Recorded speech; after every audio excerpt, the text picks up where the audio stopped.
We've got Bennett Maxwell here in the this week's Carpool conversation. So welcome. Got a lot to dive into. Let's talk about Bennett. When you were younger, did you grow up here in Utah? Yep. Born and raised? Born and raised. In the Orem area? Is that where you've always lived? Because that's where we knew each other. Yeah, just right next to UVU's. I think I moved there when I was like 1 and up until I went on a mission. Nice. And where'd you go on your mission? Tijuana. So that's where my Spanish came in. Okay, I have to ask you then, did you meet your wife on your mission? No, I met her in LA, but if I didn't go on a mission, I would have been able to communicate with her because she didn't speak English. She didn't speak English? She didn't speak English. Whoa. She was there for a wedding, and we just met at a dance. Like, she was just there off her mission, just hanging out. And where did she serve? Puebla, Mexico. That's where my sister went. Crazy. Small world. Okay, so let's dive into that. So was it love at first sight? Did you guys just hit it off like right from the start, or how did that work out? Oh yeah, well I didn't think I'd ever see her again because I drove like maybe 45 minutes south. I was in northern LA and she was in Orange County. And she's, just there for a few days, but I, no joke, begged her to kiss me. Did you really? And she did. And the next day I was flying to my brother's farewell, and so I was flying back into Long Beach, which isn't that far from Costa Mesa. Yeah. Okay. She didn't have a phone because she just got back from a mission. She didn't have Facebook, or she had Facebook, but I couldn't find her because we had no mutual. Oh yeah, I got her aunt's number. Anyways, so that first one was kind of like, yes, she is good looking, great personality. We hung out all night, and then, but because I was already leaving and coming back close, I was like, let me just take you on a date, and we went on a date, and yes, from there it was like, okay, you hit it off right. Oh yeah, everything was, and then we got married 6 months after that. 6 months. She never went back to Mexico. Did she have? So I went to go ask for her hand or whatever by myself. Oh shoot! Yeah, she was the one. If she's the one, she's the one. Then, oh yeah, huh? I was in for it. Best decision ever. Oh, that's so cool. So right now in my company we have an employee who lives in Guatemala, and we are actually working on getting him to move to the States. So papers, legal work, all that good stuff. Did you have to deal with that with your wife at all, or how did that process work? Yeah, and we got an attorney to do it all, and it still took 4 or 5 years. Oh, really? Like, they give you a green card.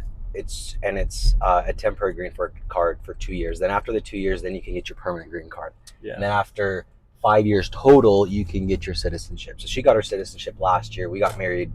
We met 9 years ago. We got married 8.5 years ago, and she just got it last year. Just got it. Good for her. They just kept extending it, and then it was COVID, so they would just give her a 1-year extension. And we traveled out of the country several times a year, so it was always an issue with passports and anyways. What a mess. Yeah, I got my citizenship when I was in 2014. So right after high school I got my citizenship. Not a lot of people knew that, because I'm going to high school with a bunch of white people, and I kind of was white, right? Yeah. So I tell people, hey, I'm not a citizen. They're like, what? You're like, that doesn't even mean anything. The funny thing is, my parents growing up that was always the, hey, si te portas mal, you're gonna get deported. And I did not want to get deported. You're gonna go live with your grandma and blah blah. I'm like, no, I can't. And so we never got in trouble. Maybe, I don't know. It worked. Can't do that with my girls, but it works. I'm sure you're. What a great parent. That's hey, you will never see your family. Or you're gone. You're gone. You're gonna go back to Guatemala. Yeah, that definitely scared us. We never did anything bad. Not till now. Now we actually just. Yeah. Now that you're a citizen, you can do whatever you want. Yeah, exactly. Okay, so that's when you met your wife. So let's go back again to younger Bennett. Grew up here in Utah. What kind of hobbies, extracurricular activities were you up to? What kind of things did you like to do? And then right after that, I'm gonna ask you if any of those translate to what you do now. Yeah.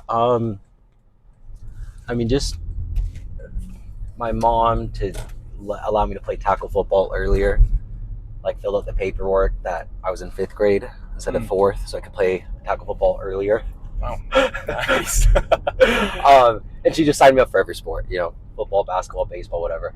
In high school, the 3 that I did, competed in, it was football, wrestling, and a club rugby team.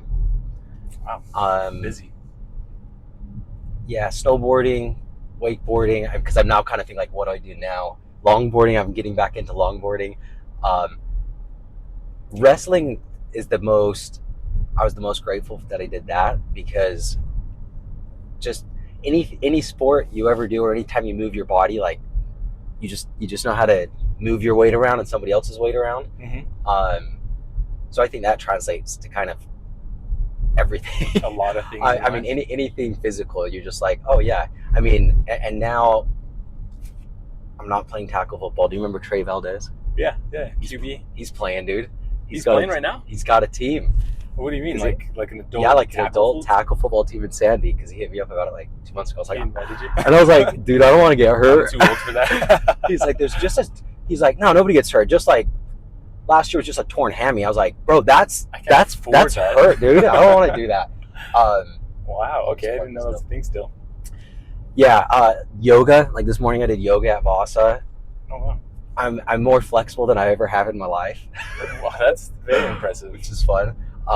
So yeah, I mean, all the physical, like just moving and getting outside, have definitely translated. I was big into school. I don't know why. Big into school? Meaning like, I got straight A's always, and I did all the AP classes and blah, you know. Wow. I thought that was super important for some odd reason.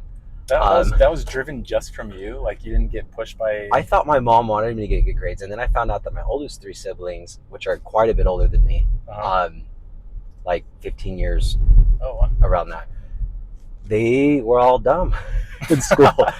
And my mom didn't care at all. Like my mom would threaten us, if you don't clean your room, you're not going to school. If you don't clean your room, you're not going to football practice. Just complete opposite of other parents. Wow. You know, but for whatever reason, I don't know why. My mom had 3 kids. Those are the 3 kids, and then she had another 6 with my dad. And the second batch, all of us, for whatever reason, really excelled at school. Really interesting. I mean, you can't explain why somebody wants to do school more or not, and why you get more satisfaction, or if school, you know, if memorization comes easier. I was fortunate and lucky that it did. Yeah, it's kind of easy for you then.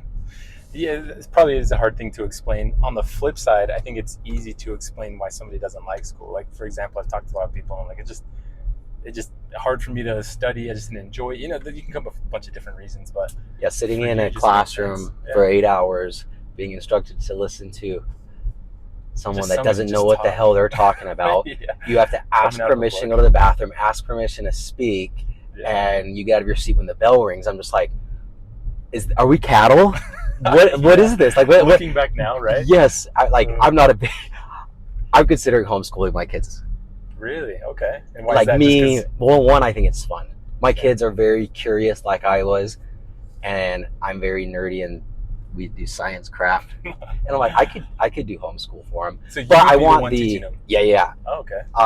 Which I haven't really looked into that much, but we'll give it another 2 years, and then kind of see where my kids are at. But I do like the social aspect of school. I think is very important. Okay. But can you get that with extracurricular, dance, gymnastics, soccer, whatever else they're doing? Yeah.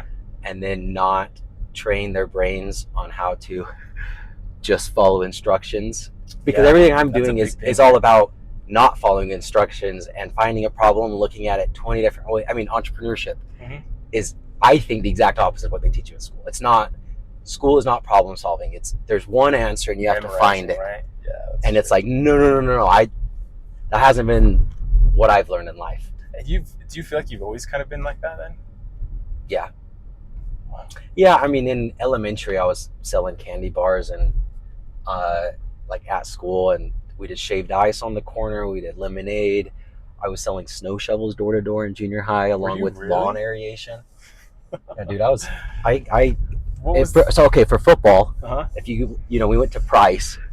I remember that. Yeah. For football camp, it was a few $100. Yeah. I didn't have a few $100, and my parents didn't have a few $100. Yeah, for sure. So it was go sell a banner. You know I remember that. I was the only one. Banners. I was the only one that sold it, yeah. to my knowledge, and I went and cold knocked businesses to sell it. Yeah, I never sold one. So I don't think anybody on the team. And then those brewing cards, dude, I would make hundreds of dollars every year on it, because they would give you like 20.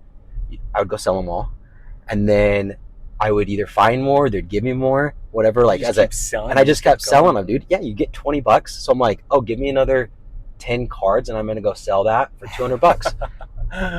And Coach Snyder was all about it. He didn't care. Like, it wasn't hiding. You know, I'm just oh, there's extra. I've already sold 50 of these. Let me go sell another 50. You just keep half of it. Yeah. Wow. It was great.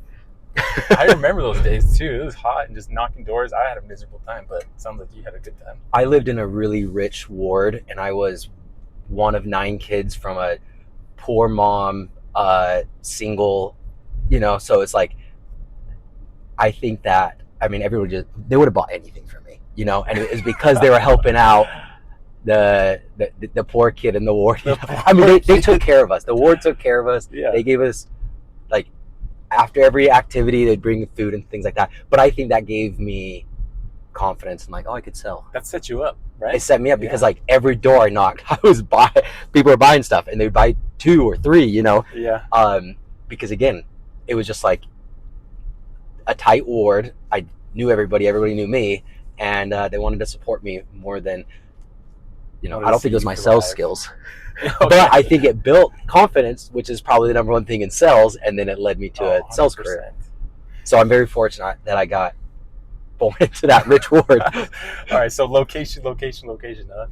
All right, well, let's talk about what you wanted to be when you were younger. You were selling all the time, it sounds like. Did you even know there was like a salesman job? No. What did you want to be when you were younger? Pediatrician. Yeah. So get into medical school. My bishop was a pediatrician. I loved the hell out of him. I like kids, and a doctor is a respectable career. That's what I thought. Okay. I was going to pre-med. I had a semester left. I just met my wife. You had 1 semester left? We had 1 semester left. I was majoring in Spanish. Wow. Okay. Because that was kind of the quickest way out. Yeah.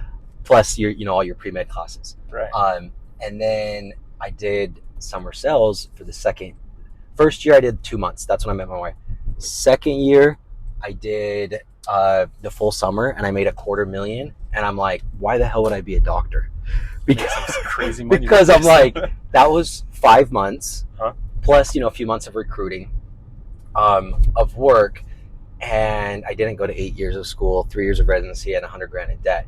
So I went to go tell my wife, like, hey, I don't want to be a pediatrician, and I thought she was going to be disappointed, and she was so relieved. She's like, I didn't want you to go to school. And then once you are a doctor, like, most of them are working more than 40 hours, busy. Yeah. So, but yeah, I wanted to be a pediatrician. I was forcing myself to watch surgery videos in college. You didn't enjoy it? Because I would get queasy. Oh, so you're trying to get used to the... I was trying to get used to it, dude. I was just like, oh my gosh. But that, like, just, how else do you pick what you want to be? I'm just like, I think that's what the world wants me to do. I'm smart. I know I can do it. Go for it. But, like, it didn't align with my personality. Right? Do you think that it was influenced by going to school and just like the way that school is teaching you, and like, okay, this is successful, doctor's good? Yeah, like, doctor's a safe bet. Nobody's saying, oh man, you married a doctor, and I was always just viewing me. I dated freaking rich girls and rich white girls. Okay, so that's the secret of life. Just go be born in a rich neighborhood. That's gonna set you up. No.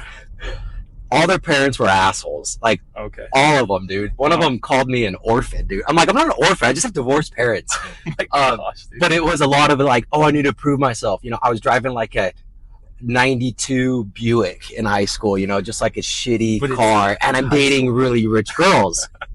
And then I have to, so anyways, maybe I made it up in my head. Maybe it was real, but like, I felt the pressure. I'm like, no, I need to become something to prove myself to these people that I don't even know who the hell they are. That's pretty funny. Let me see this before we keep diving into this.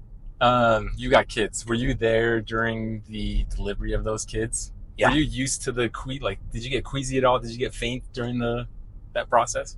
No, I don't think so. And I don't think I really do now either. Maybe it's because I donated plasma every month for years. I get my blood drawn. Oh, you got used every to it then. 3 months, and I do a handful of injections a week. I do some peptides, testosterone, and L-carnitine. Not that anybody cares, but we'll throw it out so there. now I'm doing like, and when I started on it maybe 2-3 years ago, every time I'm like holding my breath. But now it's just like it's a half a second of a pinch. They're insulin needles, and you kind of just your body adapts to anything. And the benefits, yeah, exactly, outweigh that. All right, so now I'm used to it. Let's go back to pre-med Bennett. So you tell your wife, hey, I'm not interested in this anymore. I'm going to do sales. Did your wife see the benefits of sales too? And she's like, whoa, okay, yeah, let's do it. Yes, but at the same time, I don't know if she's ever checked our bank accounts, dude. She has no idea what's going on, which is totally fine with me and totally fine with her. It was just, she's just the most supportive person alive. And she's just whatever I mean, we moved 10 times in the first 5 years of marriage because we're moving twice a year. You know, you move out for the summer and move back. That's right. And then when we're moving back, it's usually a whole new place. And we went to, Chicago and North Carolina, and then a handful of spots in California, Northern California, Southern California. And she's just along for the ride, just supportive. So she was relieved just because of the work and the commitment, I think. Not so much that she thought that sales was the answer, but she does have this weird full trust in me. Which just like, I'm going to figure it out, which I will. Yeah. And it sounds like you have. Or I won't, but whatever. Like, either way, we'll get by. Yeah. Open up another door, get to the next opportunity. All right. So you did sales. I mean, a lot of people, like, you're pretty well known, right? They know your story. You had this solar company, you exited, and then you jumped into this franchise. Do you want to jump into that and talk about how that process and how that experience was? Yeah. So the solar was pretty short-lived. I did a solar like a summer. Loved it. And then my brother's like, why don't you do this online? So we hired some people out of the Philippines, started a solar company. Within a year, I was working on a process that my brother taught me from a book called The E-Myth Revisited, which is an entrepreneur myth. It sounds like you've heard of it. So you build your org chart, how you want your business to look. You put your head in every single one. It's the stupidest activity because you're like, dude, it's just me and you, Brent. Why are we doing this? And then you work on each position and start replacing yourself. Within a year, we were out. You replaced yourself. And I had already invested into Dirty Dough. It was a single, it wasn't even a store when I invested. It was just selling cookies out of an apartment.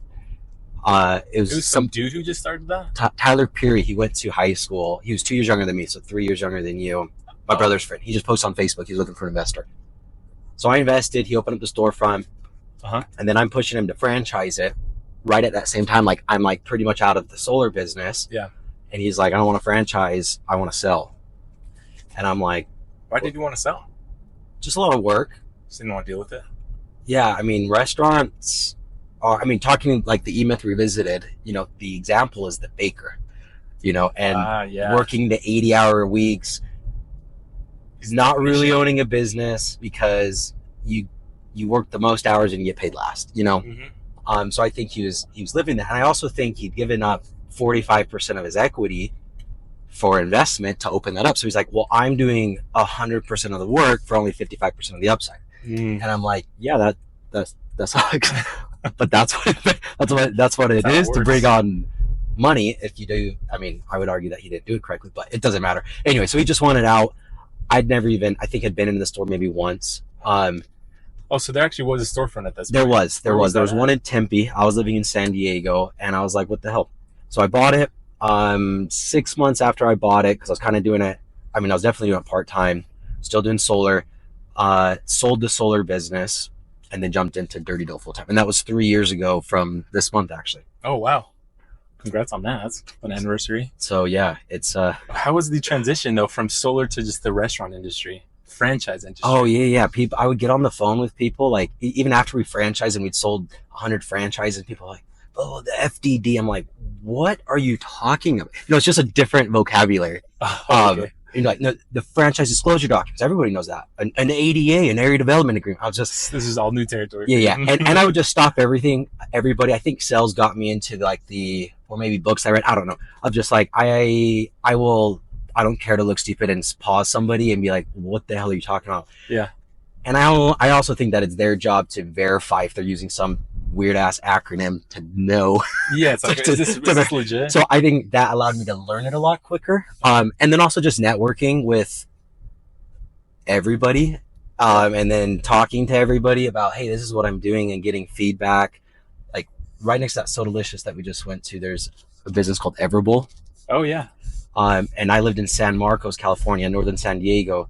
And I reached out to the owner of that business who lived down the street. And responded to my Instagram. This is before, like, this is right when I bought Dirty Dough, not a franchise, nothing. And I just told him what I was doing, and he told me I was an idiot and how to change it, you know. And then I did that with 100 other people. Just reaching out, just talking. Just reaching out to, like, got in contact with the guys at Swig, and then the owners of the people who own Swig of Savory, and just getting a bunch of different advice.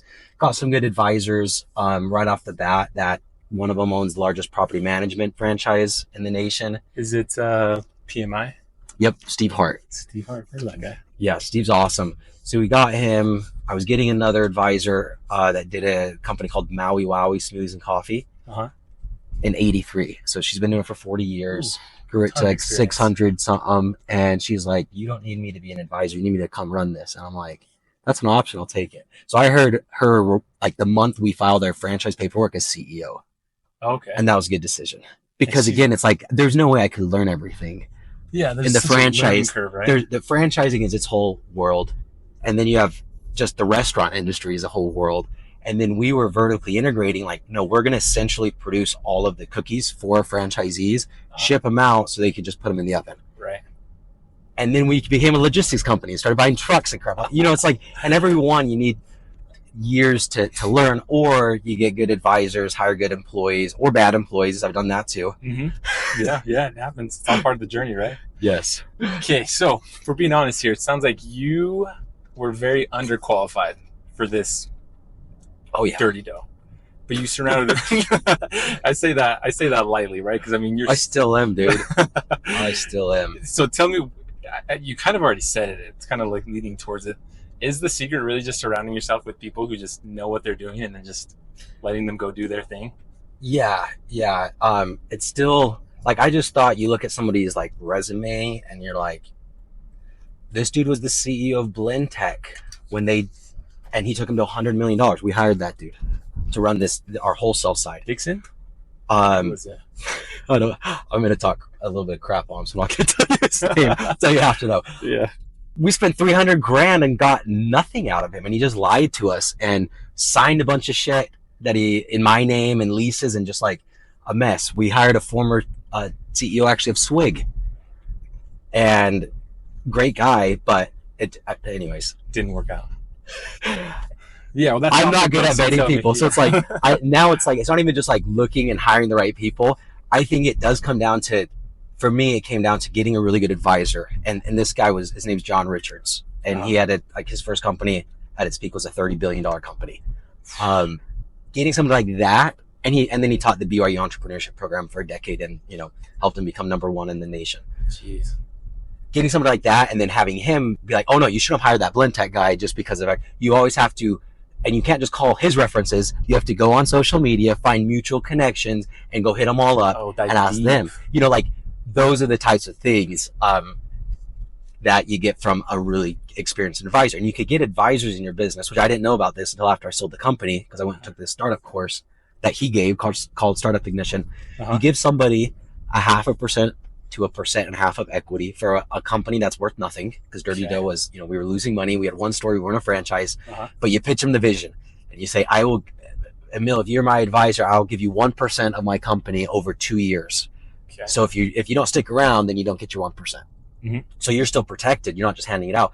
And then the expectation is be available for questions roughly 1 hour a week on average. And you can get freaking all-stars like that. And people would be open to that. That sounds like they are. They did it, and that again blew my mind. Right now we partnered with a management group out of Chicago at the beginning of the year.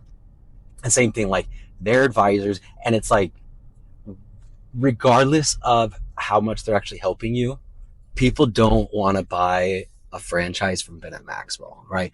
But the owner of PMI on the board, like, or the founder of Maui Wowie, like, I could trust her. Right now, our CEO, the old one is president, and our new CEO was the former CEO of Jimmy John's during their rapid growth. They'll trust Greg. They won't trust Bennett. He's got the rapport, right? A lot of it is the advice, but a lot of it is also marketing. And on his board, he's got the former CEO of Yum Brands, which is like Taco Bell, KFC, and what's the last one? I don't know the other one. Taco Bell, KFC, and Pizza Hut. You know, and you get people like that, and then you're like, okay, at least we have access to them. So half of it is the marketing of like, look at the team we've built, and that helps sales. And that's kind of where my mind's always at, like what helps sales, what's the marketing side of it. And then you have the practical side of it, which is like, oh, well, he knows everybody, you know, and the former CEO of Nestle is also on the board. It's like same thing, you know. They've been there, done that with giant companies. So leaning, I mean, it's kind of, you actually get the advice, but you also get a lot of marketing and sales. And maybe that's just how I think of it with the sales background. But yes, you get the guys and hope they know what they're doing. And a lot of times they don't, but a lot of times they do. You get the good and the bad, right? So what is it that you do exactly right now? Are you still part of the sales, like selling franchises? No, I'm going to start getting back into it, which I've really never, I'll like get on calls and talk to people because I really like to, but I've never taken somebody like through the whole sales process. Okay. Honestly, I've been raising capital for 3 years. Really? Just always selling that. Just always trying to freaking scramble for investment dollars to keep the business afloat, which I think I'm freaking done with it, which will be so freaking nice as of last week. So this is a big deal for me. Literally 3 years of just always like, how am I doing? How are we making payroll? How are we making payroll? How are we making That's payroll? Stressful, yeah. Yes, very stressful. So that's your capital. What's the plan after that? You said you want to do the sales? Yeah, right. We're moving towards a full partnership with this management company. They have a minority stake in equity, and they want to have all of the equity. And they do, rather than a cash purchase, it's called or referred to like as a stock swap.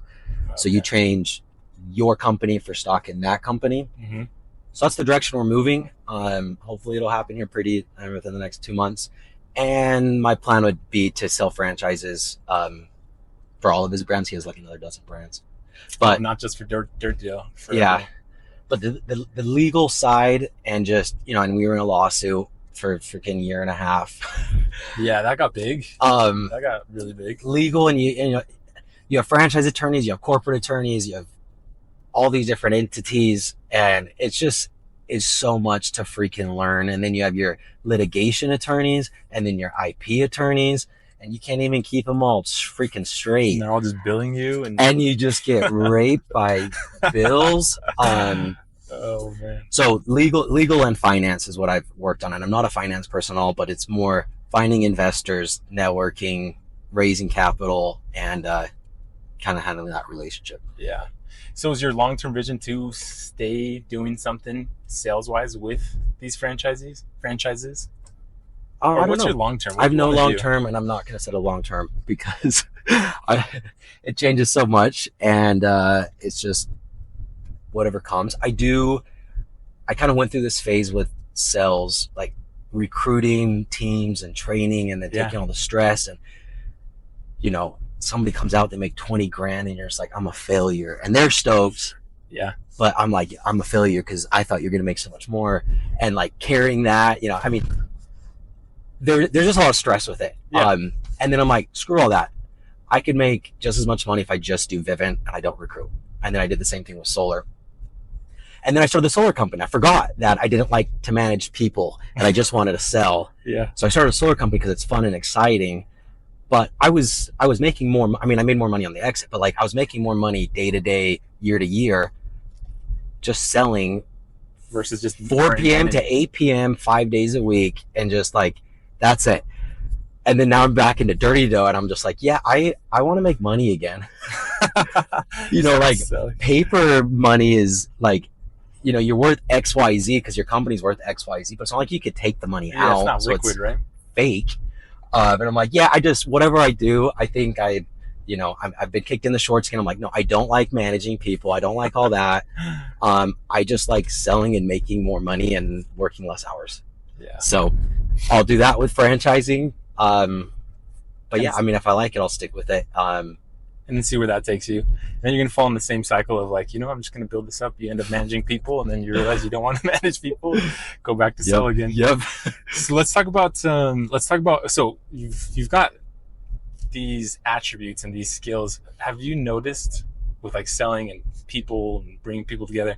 Have you noticed any of those translate over to your kids? Like, are they showing any sort of like, really wanting to sell anything like that? Oh yeah, they're already selling stuff. Really? They make bracelets to go sell. They get my waters out of my fridge and try to go sell them. Really? Good for them. They're very big into business and entrepreneurship and supporting other entrepreneurs. Like we went to like this teen business thing in American Fork last month, and saw all teen entrepreneurs. And so, yeah, it's because I'm so big into that. I think it's very important to learn that skill. And it's not the skill of selling; it's the skill of communication. And like, if you want something, just go ask for it. Yeah, and don't be as scared of no. So like we went to, I don't remember. Anyways, I'm sitting with one of my kids. My daughter's sitting with my wife, and I see her walk up to the front, and I'm like, what is she doing? Well, she had asked my wife, and she's done this before. She's like, oh, can I go look at like the captain? And I'm like, yeah, go. Yeah. Go. So maybe when she was 5, she did it the first time, and you know, they like put her in the chair, gave her the captain's hat, and she's going by herself. Felt super so special. This time awesome. I see her walk up, and I'm like, oh, she's probably going up there. And then I hear her on the intercom. She's like, welcome to the blah blah blah flight. Yeah, they gave her the intercom. She's 7 right now. What? You know, and I'm like, I'm really big into getting into mental health and like the suicide risks, especially for my daughters. Yeah. How to prevent that. At least the guy that I follow, it's all about not helicopter parenting and letting kids learn how to take risks and make decisions on their own and don't make decisions for them. So, and I think a lot of that is go to the park by yourself, go do this by yourself. Here's my credit card, go to the dollar store and pick whatever toy, you know, get one toy for you and your siblings. And so, yeah, I think the first time I did that with my oldest daughter, she was 3, that I sent her in to go buy a donut by herself. And she did it. Yeah, I'm just chilling outside, and she did it. That's the coolest thing. And now ever. she's like, you know, it's very natural to her, and I think it's translated a lot to helping her make friends easier as well. Oh yeah, because it's like, again, ask for something if you want it, but it's not about getting the thing, but it's just about trying, being able to, right? And if it's a no, it's a no. That's cool. Yeah, my kids' personalities are so different. Are your kids' personalities very similar with that? Like they're just go and ask? No. Or do you have one who's like the oldest one is the most like that. But now the 5-year-old is really like, I guess, mimicking that and seeing that. Yeah. She's we were at the airport yesterday, and at Chick-fil-A, she's like, I want a fork to eat her chicken nuggets. I was like, they didn't give me a fork. And she's like, well, I want a fork. I was like, hey, go get one. Go ask for it. Yeah. And she did. And I didn't even get up. You know, I just sat down, and she went up there, and then she came back. She's like, they didn't hear me. So I had to say, excuse me, because again, I've taught that, you know, kids go up there to talk to somebody, and adults don't think a 5-year-old's going to talk to them. Yeah. So they kind of ignore it. And I'm like, you have to either wave to them and just say, excuse me. And you have to be really loud because they don't expect you to talk to them. So she's like reporting back that she's like following the instructions I gave her a year ago. But I'm like, it is cool. And it's also really nice that as a parent, that you're not holding their hand everywhere. It's like, I need to go to the bathroom at the airport. Okay, I could see the entrance go. Yeah, because that holds them back, right?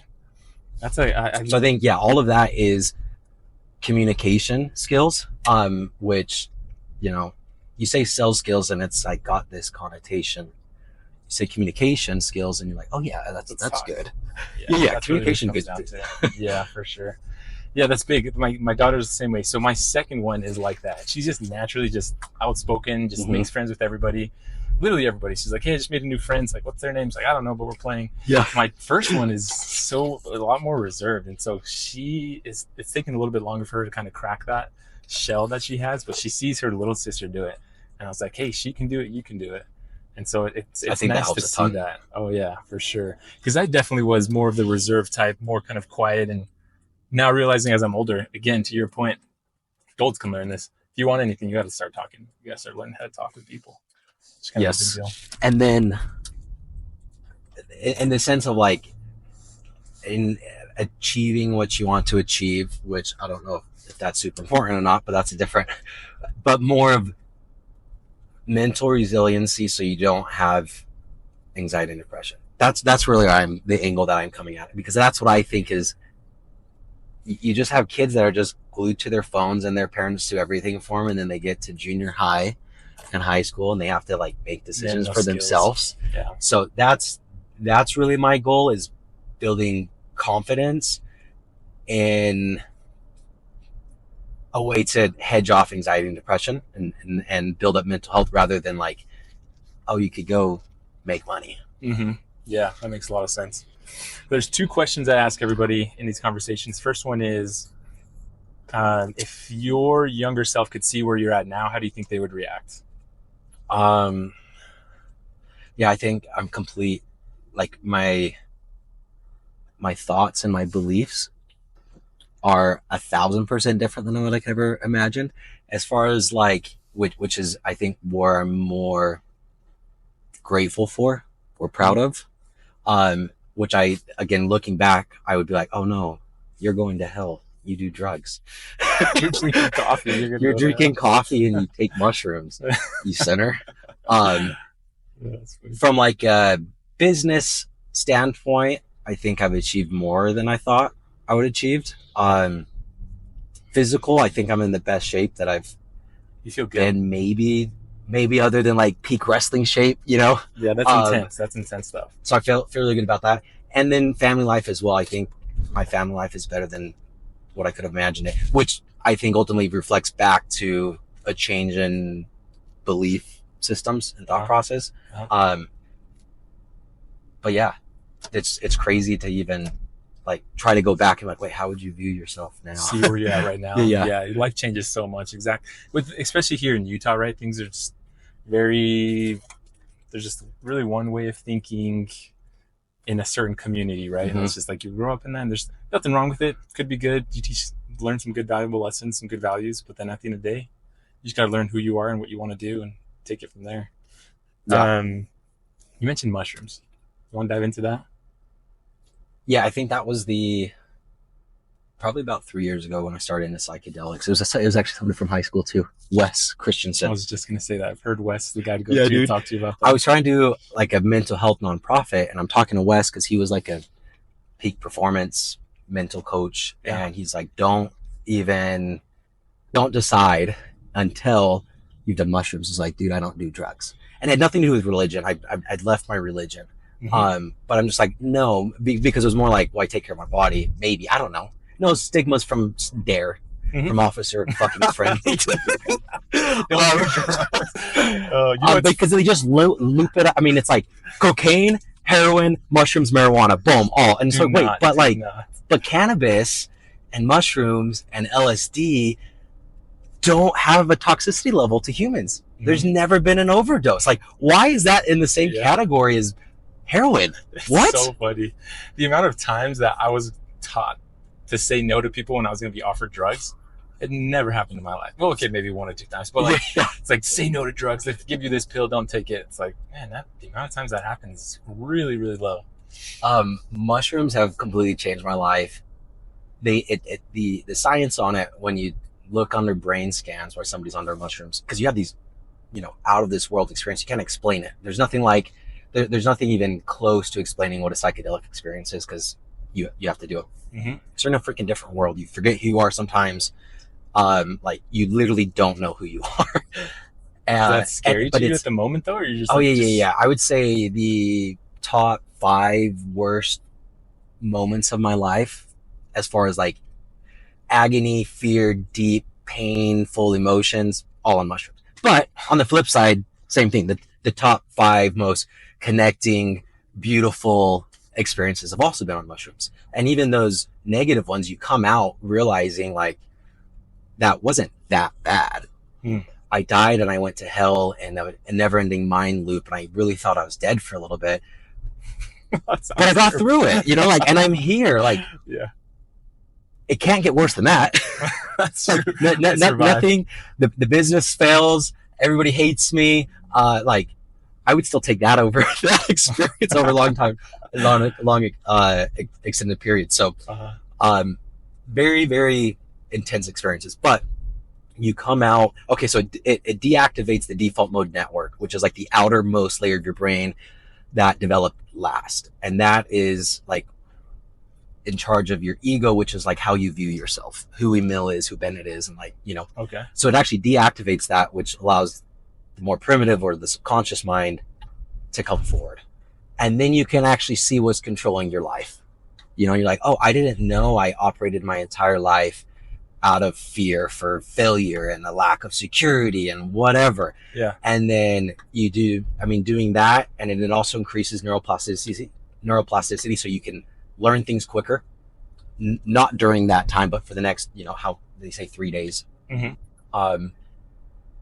And just building up the different habits, seeing a therapist once a week as well. Focus. I mean, it's just completely changed my life. Like going after, I want to be a doctor because doctors are whatever, you know, but I don't go to that. And I don't think pretty much anybody does. It's, I want to sell my business for $20 million because that sounds cool. Or I want 200 employees because that sounds cool. But like, no, I want 200 employees because if I do, it gives me a sense of well-being because I get to feed 200 families.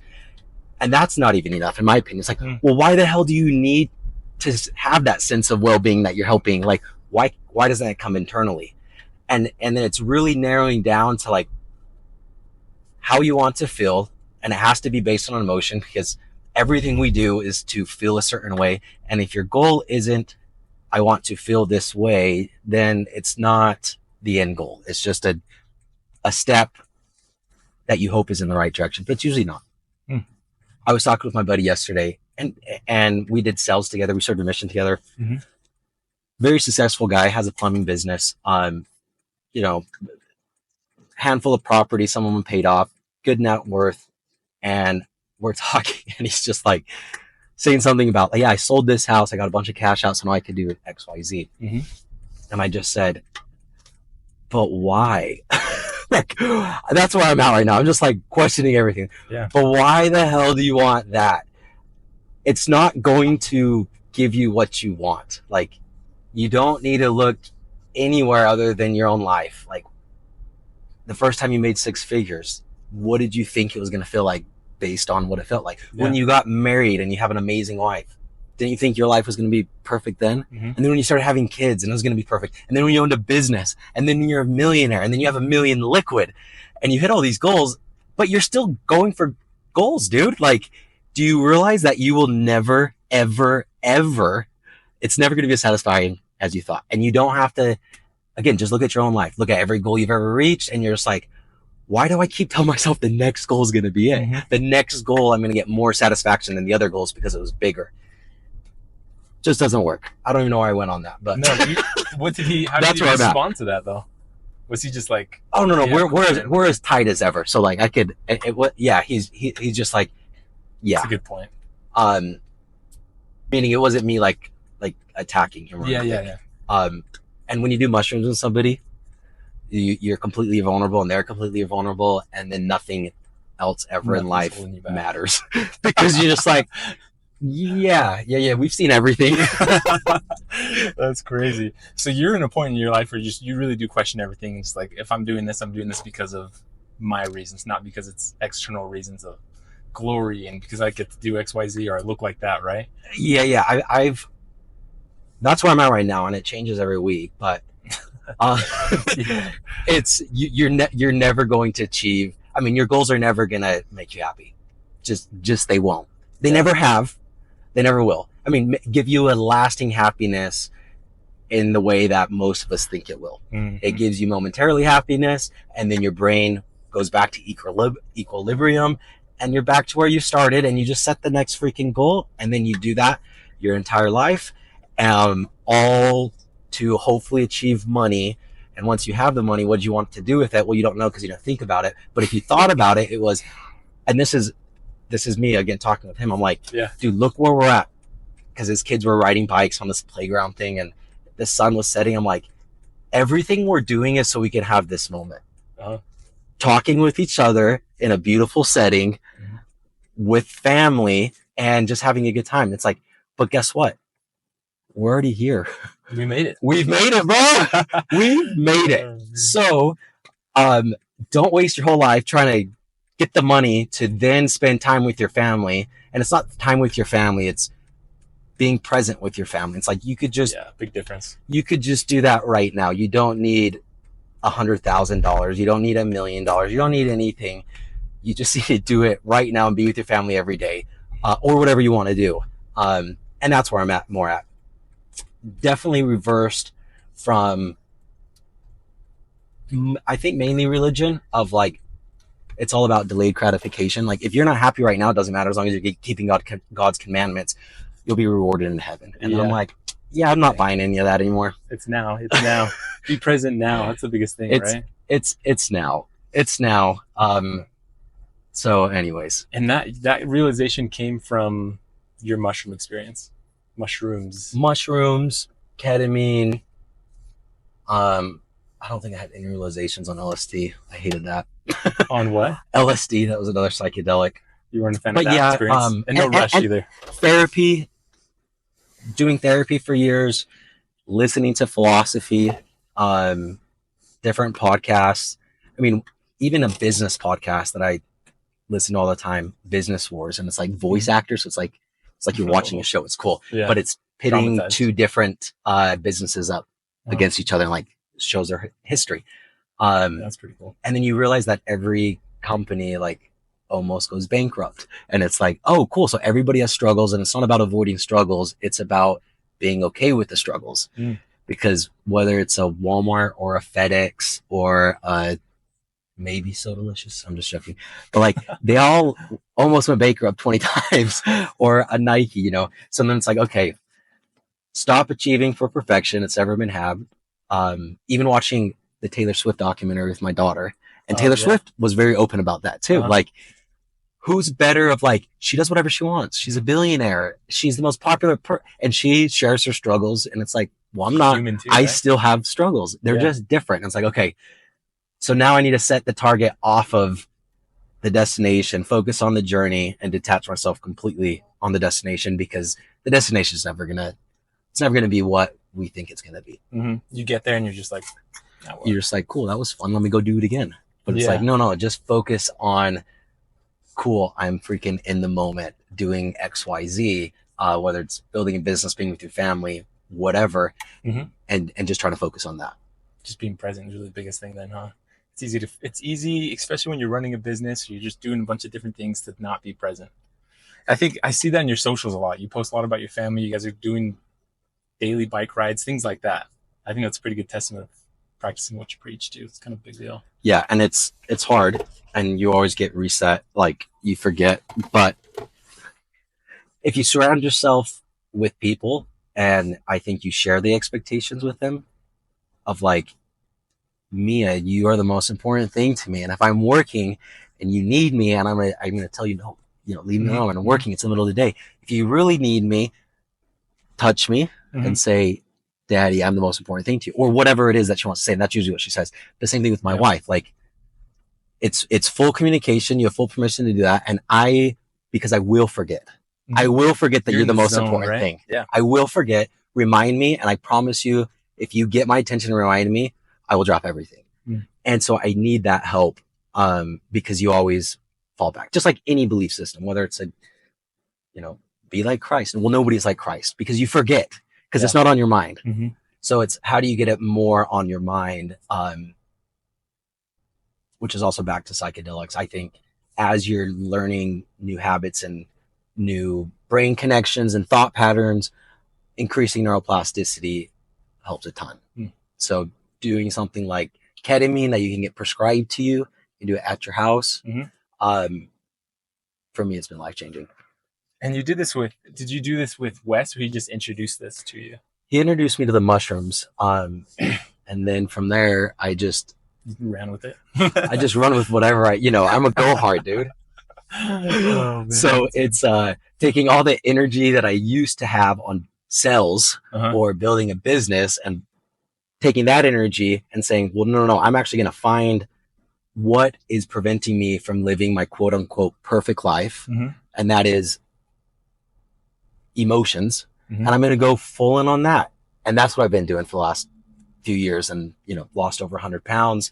I just set up like my wife's cousin was living with us for a while, and she just moved out, and we just got back from Mexico yesterday. So I like set up that guest room, and I have like my full body red light thing in there. I have like this little thing that comes right here that stimulates the vagus nerve to calm your sympathetic nervous system. I got these bands. I got like this vibration plate in there. I did my ice bath and my sauna this morning, but I'm like, I'm gonna explore everything, because at the end of the day, like it's how you feel on a day-to-day basis. Yeah. That's what I think success is now. It's like, well, do you feel good? And you're never gonna always feel good. So how do you manipulate, your body and your physical being to feel better? And it's usually pretty simple, and it's usually breathing and blood flow. Super simple stuff, right? And with that, you could really change your patterns.